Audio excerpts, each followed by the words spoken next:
don't know, I feel like you could read my thoughts. Well, as long as you're not thinking anything bad, then that's fine. I can't read people's minds. I only tell you what your loved ones want to share with you. I mean, I think Theresa was giving me way too much credit there.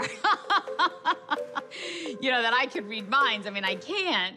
But I am going to say this, though. Your mother just told me that you've reunited with other family here in New York. My grandmother. Your grandmother, she's still here in the physical world, correct? Mm-hmm. Well, why did the wall go up? I felt a wall, and it... Growing up, my grandmother wasn't really a good person. She was always to tell me, oh, you like your father, you're gonna be in jail. So that's what I expected. That's what I made happen. Just it being on TV, my grandmother watching it, I think that changed it. Because we probably wouldn't be talking right now. Mm-hmm. A lot of forgiveness there? Yeah. She really, really, she told me she loved me. She did? I felt it that time. I'm gonna cry. I mean, this is just...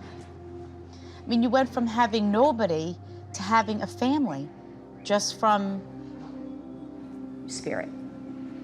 This has given you a life that I think you only dreamed of. Don't start crying. Oh, man. I'm trying not to cry either. I feel like my mother is with me. I see the path that she making for me.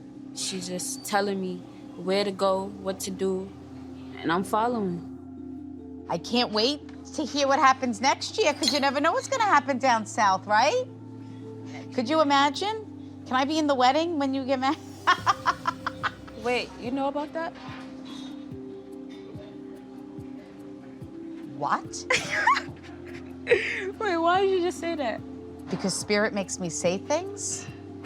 What? But somebody proposed to me. Stop it. Yeah. And what did you say? This is crazy. That was crazy. This is TV. My lips are still sealed. Oh, okay. That's fine. Everything just came together after meeting with you. It's an overwhelming feeling, but I like it. I do too. On behalf of myself and my entire crew, Theresa, we're all very proud of you. And I hope you're gonna continue to stay in touch so we can see how you're doing. I just got the chills. After meeting with Theresa and seeing the positive impact that it had on her, I've decided to revisit the jail. Are you nervous?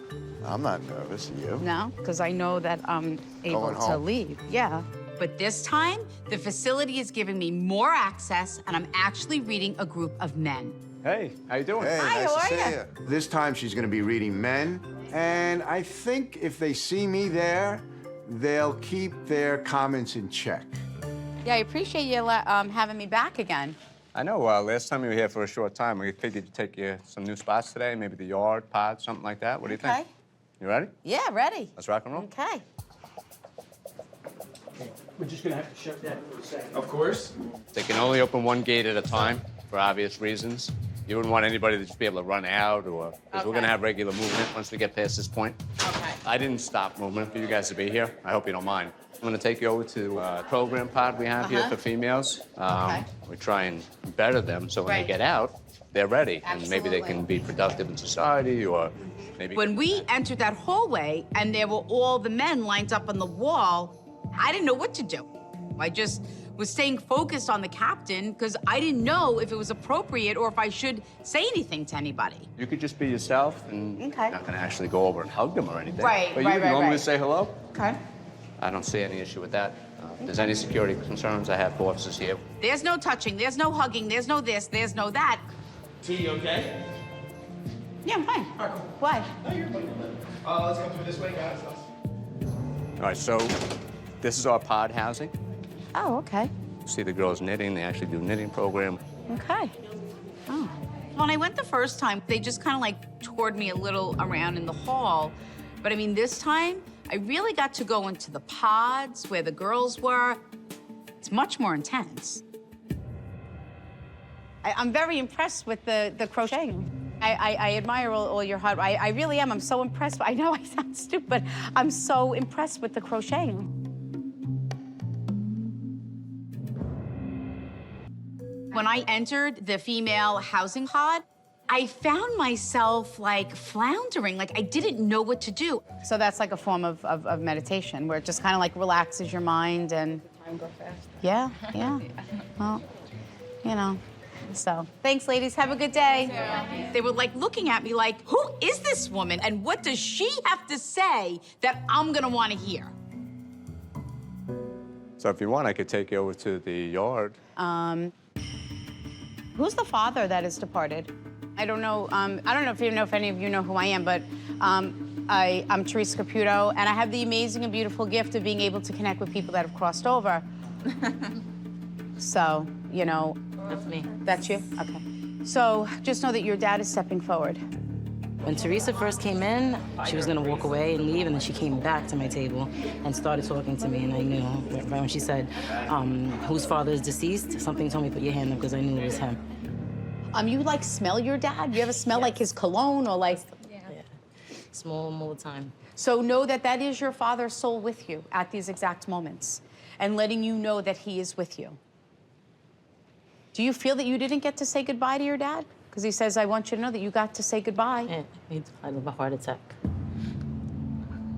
The day he passed away, we went to the, like a pool with all the kids, and my mom called us and said, come back, because my father was having a heart attack, and by the time we got back home, he already had died. Yeah. It was hard to accept. It's still very hard to accept, but I just keep going every day. I push through and make, you know, try to make better choices for him. I mean, this one's not proof of that, but I'm trying every day. I feel that you know that your father is guiding you and watching over you. Don't veer from it. You're not crazy, because he says, she asked me to not watch over so much her, but more importantly, her children. Are your children older? But does your son remind you of your dad? Yeah, my 'Cause oldest. and he makes me feel like, he goes, that's what I was like when I was young. So know that, like, when you look at your son, just know that your dad is, you know, watching. And he says he knows about the earrings that your son wears.